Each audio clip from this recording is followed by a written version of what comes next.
भगवान श्री कृष्ण से कितना कुछ छूटा। पहले माँ छूटी, फिर पिता छूटे, यशोदा और नंद बाबा मिले, फिर वो भी छूटे, संग साथी छूटे, राधा भी छूटी, गोकुल छूटा, फिर मथुरा भी छूटी। श्री कृष्ण से जीवन भर कुछ ना कुछ छूटता ही रहा। अगर नहीं छूटा तो वो था उनका देवत्व, उनकी मुस्कान, उनकी सकारात्मकता। इतना सब होने के बाद भी भगवान श्री कृष्ण दुख के नहीं, उत्सव के प्रतीक हैं। सब कुछ छूटने पर भी कैसे खुश रहा जाता है, ये श्री कृष्ण से अच्छा और कोई नहीं सिखा सकता। माना कि दुनिया सुपर फास्ट है और आप कछुआ छाप, लेकिन इससे क्या फर्क पड़ता है? जीने के लिए चलते रहना जरूरी है, ना कि बहुत तेज भागते रहना। भागने वाले थक जाते हैं, रुक जाते हैं, लेकिन चलने वाले चलते जाते हैं, चाहे जाना कितना भी दूर क्यों ना हो। चिंता से चतुराई घटे, घटे रूप और ज्ञान। चिंता बड़ी अभागिनी, चिंता चिता समान। तुलसी भरोसे राम के, निर्भय होके सोए। अनहोनी होनी नहीं, होनी होए सो होए। किसी की सहायता करते समय ये मत सोचिए कि वो भविष्य में आपके काम आएगा।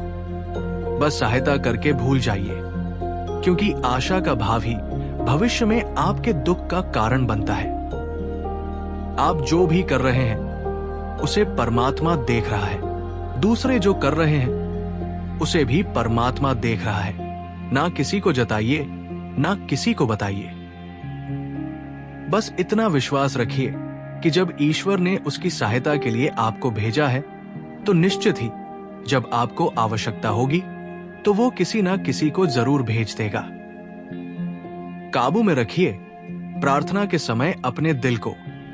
काबू में रखिए खाना खाते समय अपने पेट को। काबू में रखिए किसी के घर जाए तो अपनी आंखों को। काबू में रखिए महफिल में जाए तो अपनी जुबान को। काबू में रखिए पराया धन देखकर अपने लालच को। भूल जाए अपनी नेकियों को, भूल जाए दूसरों की गलतियों को, भूल जाए अतीत के कड़वे संस्मरण को। छोड़ दे दूसरों को नीचा दिखाना, छोड़ दे दूसरों के धन की चाह रखना, छोड़ दे दूसरों की चुगली करना, छोड़ दे दूसरों की सफलताओं से दुखी होना, और फिर देखें जीवन कितना आनंदमय हो जाता है। एक व्यक्ति ने एक फकीर से पूछा कि उत्सव मनाने का बेहतरीन दिन कौन सा है। फकीर ने मुस्कुराकर कहा, मौत से एक दिन पहले। व्यक्ति ने इस पर कहा, पर मौत का तो कोई दिन नहीं होता। फकीर हंसा और बोला, तो जिंदगी का हर दिन आखिरी समझो। दूध को दुखी करो तो दही बनता है, दही को सताने पर मक्खन बनता है, मक्खन को सताने पर घी बनता है। दूध से महंगा दही है, दही से महंगा मक्खन है, और मक्खन से महंगा घी है। किंतु इन चारों का रंग एक ही है, सफेद। इसका अर्थ हुआ कि बार बार दुख और संकट आने पर भी जो अपना रंग नहीं बदलता, समाज में उसका मूल्य बढ़ जाता है। दिल टूटने पर भी हंसना, शायद जिंदादिली इसी को कहते हैं। ठोकर लगने पर भी मंजिल तक भटकना, शायद तलाश इसी को कहते हैं। किसी को चाहकर भी ना पाना, शायद चाहत इसी को कहते हैं।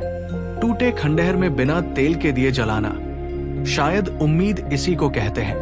गिर जाने पर भी फिर से खड़ा होना, शायद हिम्मत इसी को कहते हैं। और ये उम्मीद, हिम्मत, चाहत, तलाश, शायद जिंदगी इसी को कहते हैं। फिर मिलेंगे दोस्तों अगली वीडियो के साथ। तब तक के लिए अपना ख्याल रखना और हमेशा मुस्कुराते रहना।